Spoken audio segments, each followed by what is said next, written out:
Pertama, untuk menghasilkan ikhlas ni bukan jenis senang. Bukan orang kata weh ikhlas weh. Kawan hak kata weh ikhlas tu pun dia belum tentu ikhlas.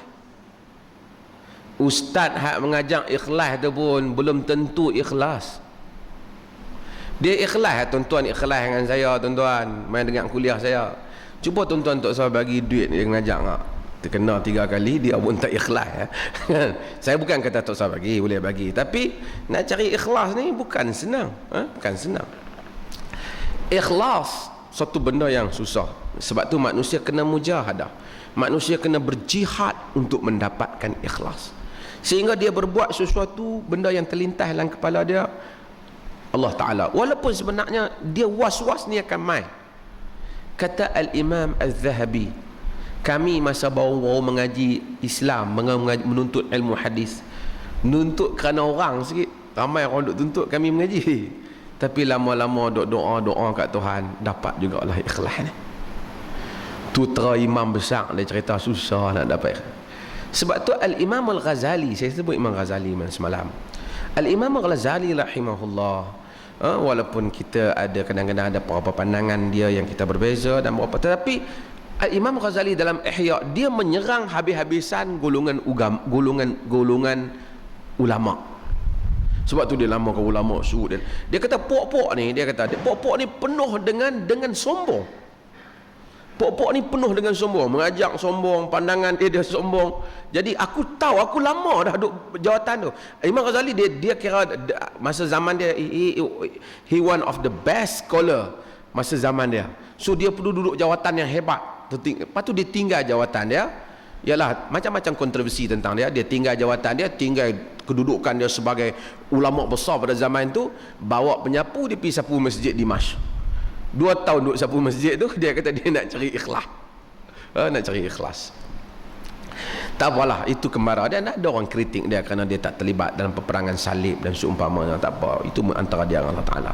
Tapi yang pentingnya ikhlas. Ini bukan sesuatu yang senang. Apa beza amalan riya dan amalan yang ikhlas? Beza yang pertama, kita kena beza pada masa amalan itu dibuat.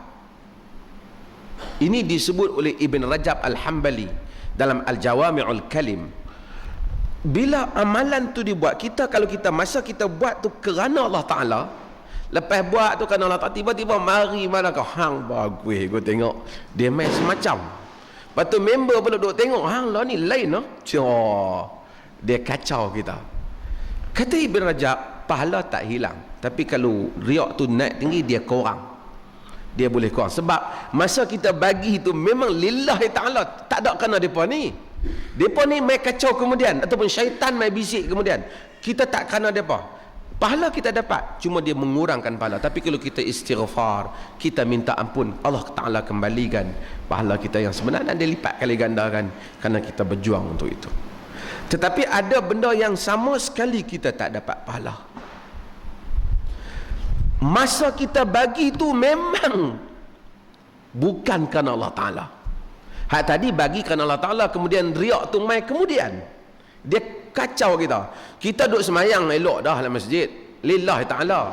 Mai-mai kawan masuk, lintas kita, baru dia tahu kata aku duduk semayang apa ni. Hak semayang awal tu okey, pahala tu dapat, tapi dia kurang. Tapi kalau daripada mula takbir, aku saja semayang nak tunjuk ke dia lagi, hak tu cerita lain. Hak tu daripada awal kita tak dapat, bahkan daripada awal kita telah jatuh ke dalam syirik khafi, kan?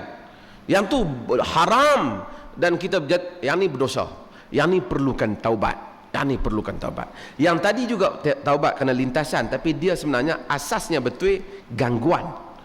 Yang ni dosa besar kerana takabur, kerana yang Nabi kata la yadkhulu jannah man kana fi qalbihi mithqala dzarratin min kibr.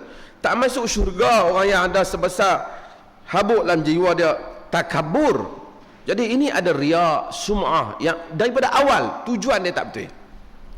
Kata-kata kita ni dah macam tu lah. Kita orang politik lah kata, bagi kat orang kerana orang, semua kerana nama, main-main satu peringkat, tobat. Dia kata aku ni astaghfirullah, selama ni boleh dia buat kerja ni tak ikhlas, sia-sia amalan aku. Dia istighfar, minta ampun ke Allah. Ada tak kemungkinan Allah Ta'ala ampun dia, bagi balik pahala dia? Mungkin wallahu alam dia tak dapatlah macam orang yang betul-betul ikhlas, tetapi Allah kata orang yang taubat fa ulaika yubaddilullahu sayyiatihim hasanat. Mereka itulah orang-orang yang Tuhan ganti hak jahat mereka dapat balik yang baik. Kita dulu buat benda jahat, kita menyesal, Tuhan padam hak jahat tu, dia ganti tempat tu pahala hak menyesal tu. Di atas menyesal kita, hak kejahatan dia ganti dengan kebaikan, rahmatlah Tuhan. Macam kita kata, kalau kira rahmat Tuhan payah orang masuk neraka. Tapi oleh kerana kita semua ni hak belah degil tu banyak, ramai manusia masuk neraka daripada syurga. Kalau kira Lailatul Qadar pun payah nak masuk dah, kan? Senang sembahyang 2 rakaat sama dengan 1000 bulan, lebih dah 1000 bulan, tapi ramai masuk neraka. Sebab tu belanja mewah, baziak, kan? Kita pukul orang ni sikit, maki orang ni sikit, bagi ke kontuk, bagi kau ni, lama-lama tak ada duit asal banyak, kan? Jadi dia tahap yang demikian. Allah Alam. Ada soalan?